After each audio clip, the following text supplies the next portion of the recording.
جس زمانے میں سرزمین عرب جہالت اور تاریکی اندھیروں میں گری ہوئی تھی، مکہ کی معزز خاندان قریش میں جو کعبہ کی متوالی تھا، عبداللہ بن عبد المطلب کی گھر میں 20 اپریل 571 عیسوی کو ایک بچہ پیدا ہوا جس کا نام محمد رکھا گیا۔ آپ صلی اللہ علیہ وسلم کی ولادت سے چند ماہ پہلے آپ کے والد بھی انتقال کر چکے تھے۔ جب نبی پاک علیہ السلام کی عمر 6 برس ہوئے تو والدہ بی آمنہ بھی رحلت فرمائی گئی۔ اس کے بعد نبی پاک کے دادا عبد المطلب اور پھر ان کے انتقال کے بعد آپ کے چاچا ابو طالب نے کی۔ آپ صلی اللہ علیہ وسلم بچپن سے نہایت سنجیدہ، خوش اخلاق اور سچی تھی۔ راست گوئی اور دیانتداری کی وجہ سے لوگ آپ صلی اللہ علیہ وسلم کو امین کا لقب سے یاد کرنے لگے۔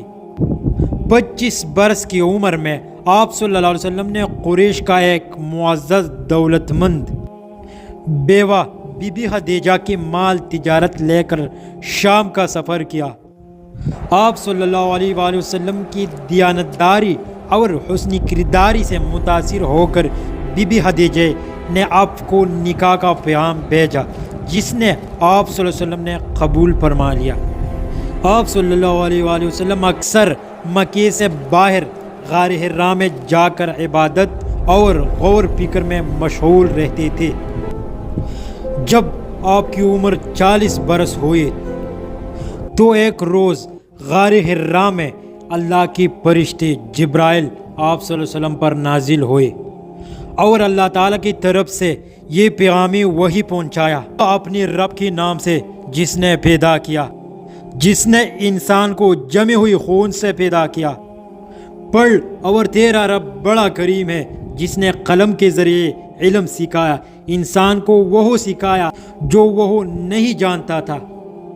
یہ اسلام کی پہلی دعوت تھی اور اس لمحے سے آپ صلی اللہ علیہ وسلم کی نبوت کا آغاز ہوا۔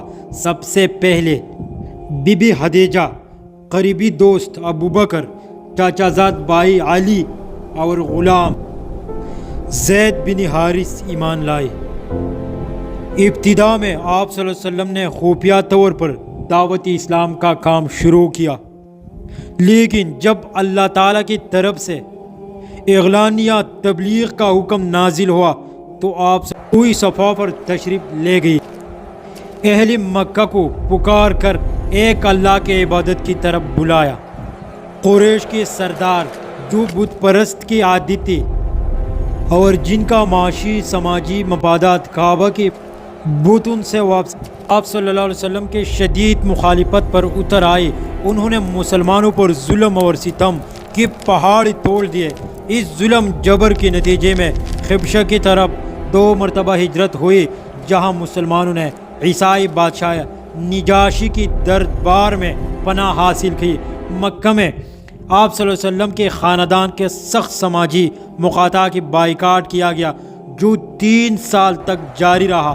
اس عرصے میں آپ صلی اللہ علیہ وسلم کے شفیق چاچا ابو طالب اور آپ صلی اللہ علیہ وسلم کی رفیقہ حیات بی بی خدیجہ کا انتقال ہو گئی۔ ان صدامات کی وجہ سے اس سال کو عام الخزان یعنی غم کا سال کہا جاتا ہے۔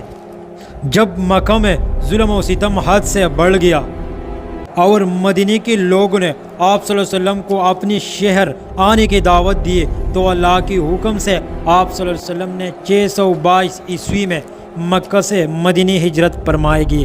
اس ہجرت سے اسلامی تقویم یعنی ہجری سن کا آغاز ہوتا ہے۔ مدینہ پہنچ کر آپ صلی اللہ علیہ وآلہ وسلم نے سب سے پہلی ایک مسجد تعمیر فرمائی جو مسجد نبوی کہلائی۔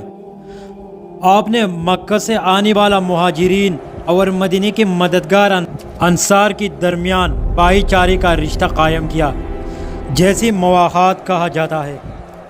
مدینے کی یہودیوں قبائل کے ساتھ ایک باقاعدہ معاہدہ طے پایا جو میثاق مدینہ کے نام سے معروف ہے۔ یہ انسانی تاریخ کا پہلی تقریر دستور سمجھا جاتا ہے۔